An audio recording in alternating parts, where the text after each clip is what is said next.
அஸ்ஸலாமு அலைக்கும் வரஹ்மத்துல்லாஹி வபரகாத்துஹு. இன்றைய காணொலியில் எதை பற்றி பார்க்க போகிறோம் அப்படின்னா, முகமது நபி ஸல்லல்லாஹு அலைஹி வஸல்லம் அவங்களுக்கு சொர்க்கத்தில் நுழையக்கூடிய முதல் 3 பேர் பற்றி எடுத்து காட்டப்பட்டது. அதாவது கனவுல அவங்களுக்கு காட்டப்பட்டிருக்கு. அப்படிப்பட்ட 3 பேர் யார் அப்படிங்கிறத இன்ஷால்லா நம்ம பார்ப்போம். அந்த 3 பேரில் ஒருத்தவங்களாக நம்மளும் இருக்கணும் அப்படின்னு இன்ஷால்லா அல்லாஹ் கிட்ட துவா செய்யக்கூடியவங்களாகவும் இருப்போம்.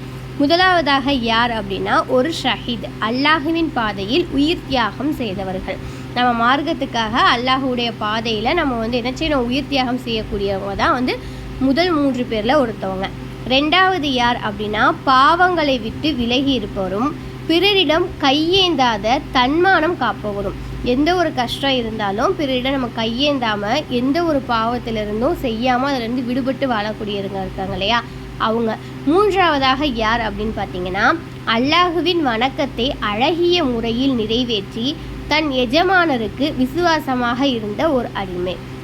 சுபஹானல்லாஹ். இந்த 3 பேர் தான் முதல் நுழையக்கூடியவர்களாக முஹம்மது நபி ஸல்லல்லாஹு அலைஹி வஸல்லம் அவங்களுக்கு காட்டப்பட்டுள்ளது.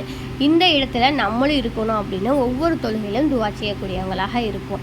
நம்மளுடைய மார்க்கத்திற்காக எந்த ஒரு சூழ்நிலையும் தியாகம் செய்யக்கூடியவர்களாகவும் பாவத்திலிருந்து விலகக்கூடியவர்களாகவும் விசுவாசமான அடிமையாகவும்.